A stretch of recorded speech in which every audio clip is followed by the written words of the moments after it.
tezli hərəkət edən cismin ikinci saniyənin sonunda sürəti 18 metr bölü saniyə, 5-ci saniyənin sonunda sürəti isə 6 metr bölü saniyədir. Başlanğıc zamanında bu cismin sürətin məndən soruşur. İndi baxın, bu cisim ikinci saniyənin sonunda 18 metr bölü saniyə sürətdə olur. 5-ci saniyədə isə 6. Deməli, necə hərəkət edir? Zaman geçdikcə sürət azalır da, yavaşlayan hərəkət edir. Onda yavaşlayan hərəkət üçün sürət üstünü xatırlayaq. V bərabərdir V0 minus AT-yə. Gəl yazaq. İkinci saniyə üçün sürət 18-dir. 18 bərabərdir V0 minus 2A-ya. İndi 5-ci saniyə üçün yazaq. 6 bərabərdir V0 minus 5A-ya. İndi nə edə bilərik? Tərəf-tərəfə çıxa bilərik. Olacaq 18 çıxılsın 6 bərabərdir V0 çıxılsın 2A çıxılsın V0. Çıxma, bu da çıxma olacaq müsbət 5A. Olacaq 12 bərabərdir. V0-lar ixtisar gedir. Qalır 3A.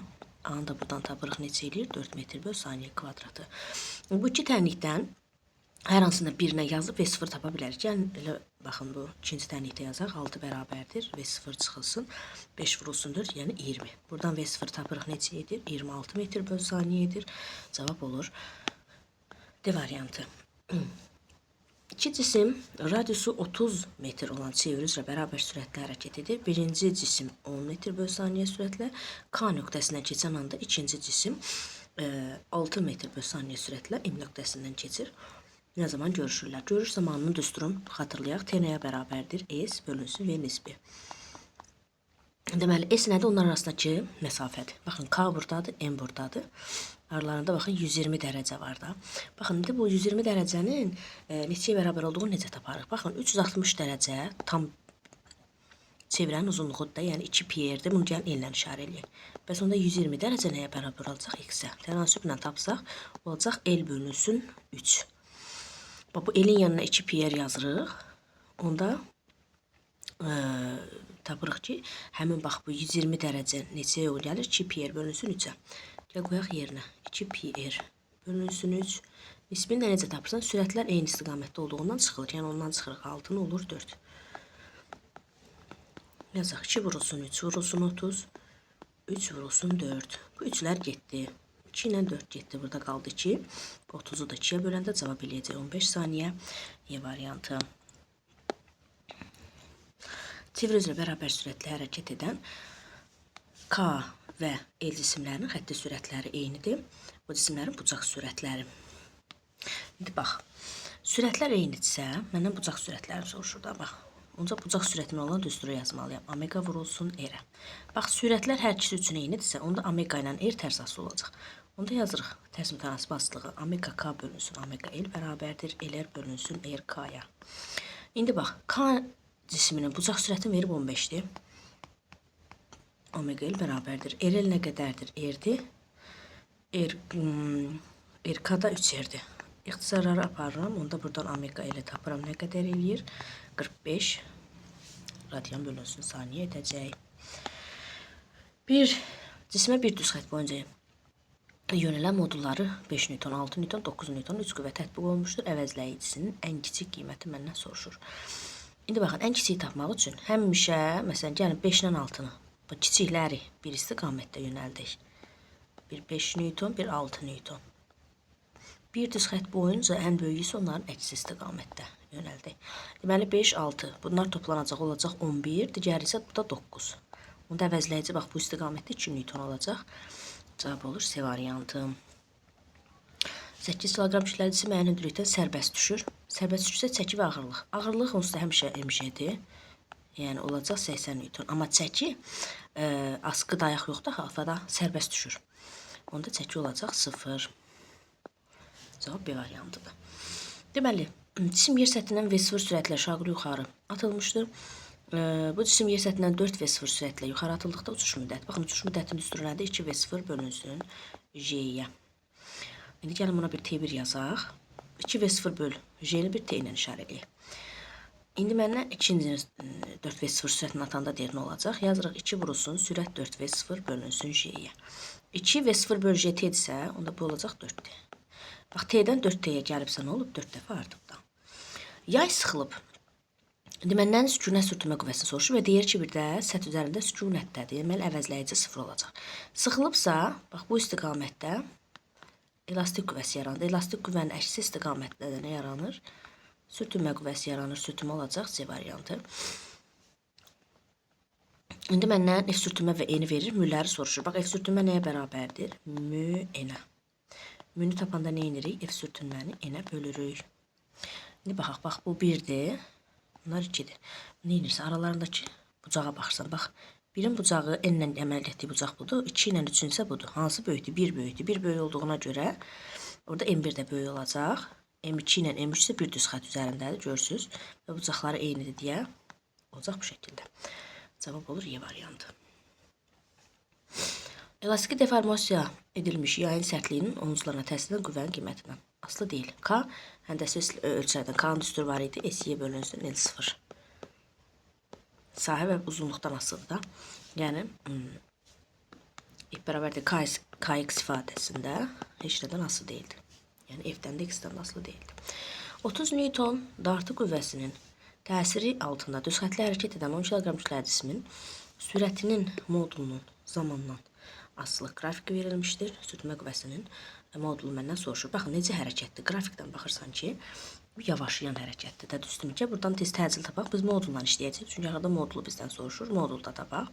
V0 bölünsün T-yə. 0 çıxılsın. 20 bölünsün. 4-ə cavab eləyəcək. -5 biz modulunu götürəcəyik. Olacaq 5. İndi baxaq, yavaşlayan hərəkət olduğuna görə sürtünmə daha böyükdür. Yəni F sürtünmədən F dartını çıxıb bərabər eləyirəm MA-ya. İndi F sürtünməni məndən soruşur. Onda MA üstə gələk F dartı. İndi baxaq, kütlə nə qədərdir? 10. Təcili tapdım 5. Üstə gələk dartı qüvvəmdə 30. Onda cavab neçə eləyəcək? 80 Newton edir. 70 olur. Y variantı.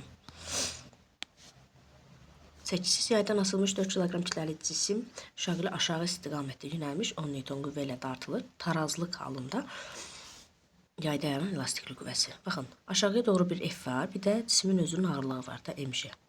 Və aşağı dartıldığına görə onun əksi istiqamətdə də bir elastik qüvvə yaranır. Tarazlıq vəziyyətində olduğundan yuxarı təsir edən qüvvə, yəni F elastik aşağıya təsir edən qüvvələrin cəminə, yəni F ilə mg-nin cəminə bərabərdir. Onda F elastik nəyə bərabər olur? 10 üstə gələk. Ağırlıqda kütlə 4-dür, ona vuruq olur 40. Olacaq nə qədər? 50 Newton cavab olur C variantı. Şaqili aşağı istiqamətdə 2 metr bölü saniyə sürətlə bərabər sürətlə hərəkət edirsə, çəkini verib mənə 48 isə, onda bərabər sürətlə hərəkət etdiyindən P mg-yə bərabərdir. Buradan məndən kütləni soruşur. P-ni bölürəm şeyə. Cavab olur 4,8 kg. Rahatdır. Rahat məsələdir. Deməli, üfüqi səth üzrə yalnız sabit sürtünmə qüvvəsinin təsir altında hərəkət edən cismin tormozlanma müddətinin başlanğıc impulsundan asılıdır. Baxın, tormoz müddətinin üstünü yazaq. V0 bölünsün μ-yə. Hər iki tərəfi gəlimə vuraq. Olacaq mv0 μ-yə. mv0 həm də nədir? İmpulsdur da P0. μ-də sürtünmədir. Onda baxırsan T P0-la necə asılıdır? Düz mütənasib asılıdır. Deməli, 8 kg kütləli cismin kütləsi 6 kg olan bir cins linkin hansı nöqtəsindən asmaq lazımdır ki, link tarazlıqda qalsın? Bax, bunun üçün nə edirik? Birinci gəlin, bir cins linkin kütləsini yazaq. 1, 2, 3, 4, 5, 6, 7, 8. Bir cins olduğundan tam mərkəzdən aşağı onun ağırlığını yazırsan, yəni 6 kg, ona vuranda olacaq 60. İndi baxaq. 8 kg nəsə bu nöqtələrin birindən asılmalıdır. Dayaq ətrafında nə etməyə çalışır? Saat əqrəb istiqamətdə. 60-da saat əqrəb istiqamətdə, 15 isə saat əqrəbin əksi istiqamətdə fırlatmağa çalışır. Momentlər şərtini yazsaq, məlumun ağırlığı nə qədərdir? 150 Newtondur. Olacaq 150 vurulsun 2 bərabərdir. 60 vurulsun 1, üstə gələk 80. Yəni 8 kg kütləli cismin ağırlığı 80 olacaqdır. Vurulsun x bilmirik. Olacaq bura 300, burada 60. Keçirik bu tərəfə, olacaq 240 bərabərdir 80 x-ə. Buradan da x-i tapıram, nə qədər eləyir? 3 edir. İndi deyir ki, dayaqdan 3 zaman məsafədə. Dayaq buradadırsa 1, 2, 3. Bax, bu 3 nöqtəsindən asılsa, link nə olacaq? Tarazlıqda qalacaq. İndi deyir, qüvvə momentinin sabit qiymətində qüvvənin modulunun qoldan asılığı m nəyə bərabərdir? F vurulsun D-yə. İndi moment sabitdirsə, F D ilə necə asılıdır? Tərs mütənasib asılı olacaq. Verimi kütləli cisim blokların köməyi ilə hamar mal müstəvi boyunca bərabər sürətlə qaldırılır. Qüvvədə nisbə qazanc var. İndi baxaq. Bu F qüvvəsidir, düzdürmü? Eyni ipdə eyni gərim olduğundan, bax, burada F-dir. Eyni ipdə eyni gərim olduğundan, burada F-dir. Onda bax, bu linci, bu linci. Yuxarıya doğru 2 dənə F saxlayırsa, onda bura olacaq 2F. Sonra MC ağırlıqdır. Bunun aşağıya doğru ağırlığını göstərdim. M kütləli cismin. Baxın. Bu toplanan olacaq MC sinus alfa.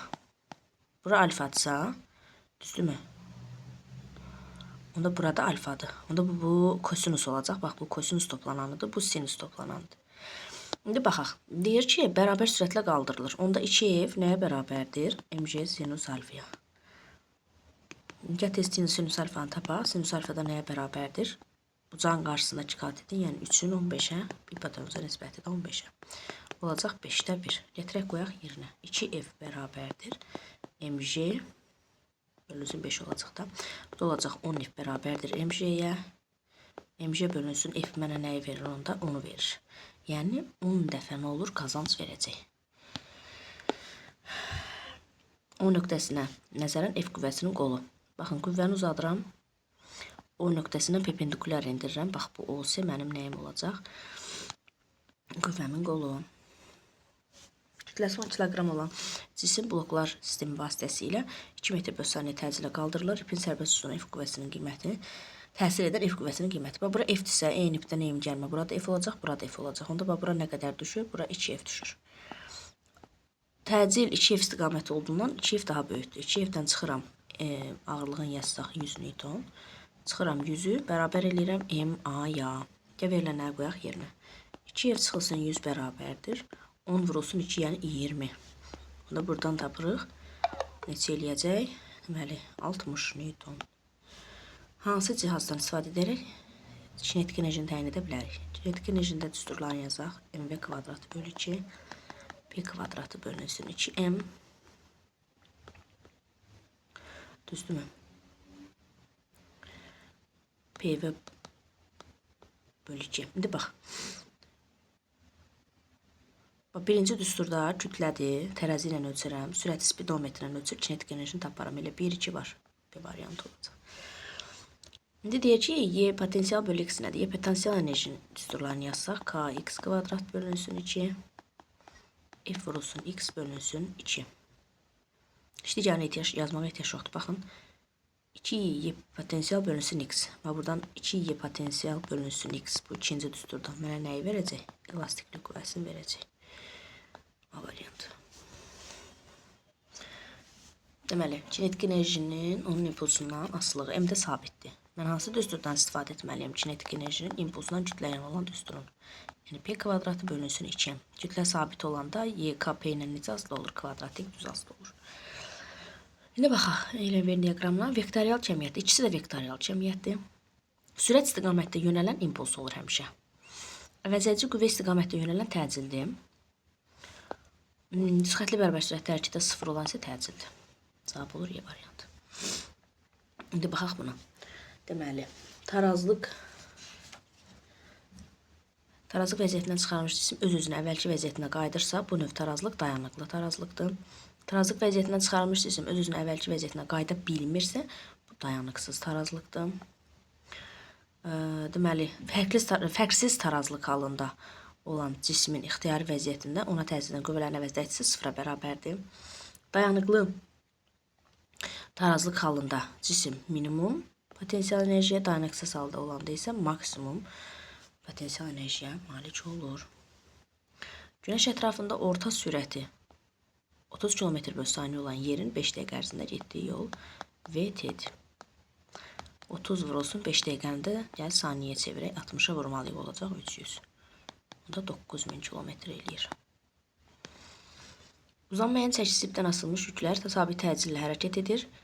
T, yəni gərilmə 30 Newton olarsa F gərilməni tapın. Eyni ipdə eyni gərilmə olduğundan bax burada da bir T gərilmə var. T gərilmə nəyi saxlayır? Bax 2M və 3M birlikdə, yəni 5M saxlayır.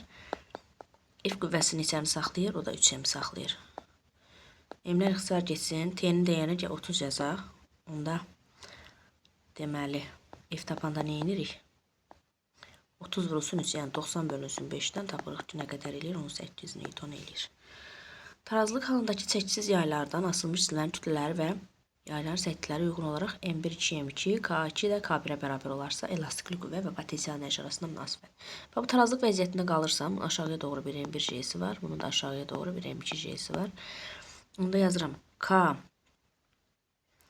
elastikli qüvvəsi elə bil ki, ağırlıq qüvvəsindən bərabərdir. Onda olacaq F nəyə bərabərdir? MJ-yə. Çünki tarazlıqdadılar. İndi F1-ə baxaq. Bu M1J'dir. Baxın, M1 nə qədərdir? 2M2-dir. Olacaq 2M2J. F2-mə baxaq. Bu da M2J'dir. Buradan baxırsan ki, F1 F2-dən nədir? 2 dəfə böyükdür. Yəni, ikinci düzdür. Potensial enerjiyə baxsaq. Onda yazaq K x kvadrat bölünsün 2-yə. Ya da gəl bu düsturla gedək. F elastikin kvadratı bölünsün 2K. Elastiklik qüvvəmdə nədir? MJ-dir də. Olacaq onda M1 kvadratı J kvadrat bölünsün 2K. İndi baxaq. M1'imiz nə qədərdir? 2M2-dir. Onun kvadratı olacaq 4. M2 kvadrat. J2 nədir yazdım? J olmalıdır. Üzrlü sayın. J kvadrat bölünsün 2K. Onsuz da sərtliklər eynidir. Ona görə K yazacağım. Bu Y1'dir. İndi Y2'yə baxaq. Olacaq M2 kvadrat. J kvadrat bölünsün 2K. Bax, buna bir Y desək, onda Y1 nəyə bərabər olacaq? 4Y'yə. Deməli, Y1 Y2-dən 4 dəfə böyük olacaq. Cavab olur 2 və 4. Deməli, vahidlər arasında uyğunluq. Çəkinin vahidi Newtondur. Y variantı. Newtonda açılışı nədir? Kilogram metr bölü saniyə kvadratı. Həm də A. Aynen Y getdi. İmpuls nədir? MV'dir. Yəni kilogram metr bölü saniyə. Yəni C variantı gedəcək bura. Enerji də jouldur. Joulun da açılışı Newton vur metrdir də. Newton da açılışı nədir? Kilogram metr bölü saniyə kvadratıdır. Burada da 1 metr var. Olacaq metr kvadratı. B də gedəcək 3-ə. Açıq suallarımıza baxaq. Üfüqi səth üzərinə qoyulmuş 4 kilogram və 6 kilogram kütləli 2 tata parçası bir-birinə bağlanmışdır. Cisimlər sabit 20 Newton qüvvənin təsiri ilə 6 metr bölü saniyə sürətlə düz xətli bərabər sürətli hərəkət edir. Bir müddət sonra cisimləri bağlayan ip qırılır. İndi sürtünmə əmsallarından soruşur. Baxın, bərabər sürətlə hərəkət edirsə, bax, bu dartı qüvvəsi bu cisimlərə əks istiqamətdə təsirlə bu sürtünmələrin cəminə bərabərdir. Yəni, F sürtünmə 1 ilə F sürtünmə 2-nin cəminə. F sürtünmə də mü MJ-dir də. Onda yazırıq. Mü M1. M1 nə qədərdir? 4. J-yə vuranda 40. Yəni, mü vur 40. Üstə gələk. Mü vur 60. Bərabər olur 20-yə. Onda olur 100 mü 20-yə bərabərdirsə, mü nəyə bərabərdir? 0,2-yə. İp qırılandan sonra hər birinin necə hərəkət edəcəklər. Bax, bu ipi qırdım. Düzdürmü? Bax, bu cisim neyəcək? İkinci cisim. Ancaq sürtünmə qüvvəsinin təsirlə hərəkət edəcəkdir. Başqa ona heç bir qüvvə təsir etmir. Ona görə, daha doğrusu ikinci cisim. İkinci cisim nə olacaq? Bərabər yavaşayan hərəkət edəcək. Birinci cisim isə həm F dartı qüvvəsi var, həm F sürtünmə 2 var. Yerə səhv yazmışam. Bura 2 yazmalıydım. Bura 1 yazmalıydım. Yəni, F sürtünmə 1 var. Gəlin, indi F sürtünmə 1-i tapaq. Nəyə bərabərdir? Mü M1 J'yə. Mü-nü tapdıq 0,2. M1 4. J'm də 10. Olacaq 8 Newton. F dartı qüvvəm isə 20 Newtondur. 20 8-dən böyükdür. Əlbəttə necə hərəkət eləyəm? Onda birinci cisim yeyinləşən hərəkət eləyəcək. Çünki dartı qüvvəsi sürtünmə qüvvəsindən böyükdür. İndi gəl baxaq axırıncı məsələyə. Deyir ki, ip qırıldıqdan sonra ilk 3 saniyə ərzində MC cisminin getdiyi yolun zamanlasılıq qrafikini çəkin. İndi baxaq. İndi nə edirik? Bax, birinci cismə nə təsir edir? Ancaq sürtünmə təsir edirdi. Onda olacaq birinci yola, daha doğrusu ikinci cisimə. Mü M2J nəyə bərabərdir? M2A-ya. Düzdürmü? Mü 0,2. M2-nin kütləsi 6 idi deyəsən. 6. J-yə vuranda olacaq 60. Bərabərdir 6A-ya. Deməli, bura olacaq 12 bərabərdir 6A-ya. A-nı tapdıq 2-dir. İndi baxaq. Yavaşan hərəkət etdiyindən V0 minus AT. Başlanğıc sürət 6-dır. Onda 6 çıxılsın, 2 vurulsun 3 saniyə üçün. Sürət olacaq 0. Deməli, cisim necə hərəkət edir? Həqiqətən də yavaşayan hərəkət edir və 3-cü saniyənin sonunda onun sürəti olur 0. Onda gəl getdiyi yolu tapaq. V0T minus AT kvadratı bölü 2. Çünki yavaşayan hərəkət edir. Yazıram 6 vurulsun 3, yəni 18. 18 çıxılsın. Təcili 2 tapdım. 2 vurulsun. 9 bölünsün 2. Cavab neçə eləyir? 9 eləyir. 9 metr. Düzdürmü? Yəni ilk 3 saniyə ərzində 9 metr yol gedəcək. Ondan sonra dayanacaq. Onda S-in T-dən asılılığı necə olacaq? S-in T-dən asılılığı yavaşlayan hərəkət. Bax bu şəkildə. Koordinatdan başlayır da belə. Belə. Bura olacaq 9, zaman da olacaq 3.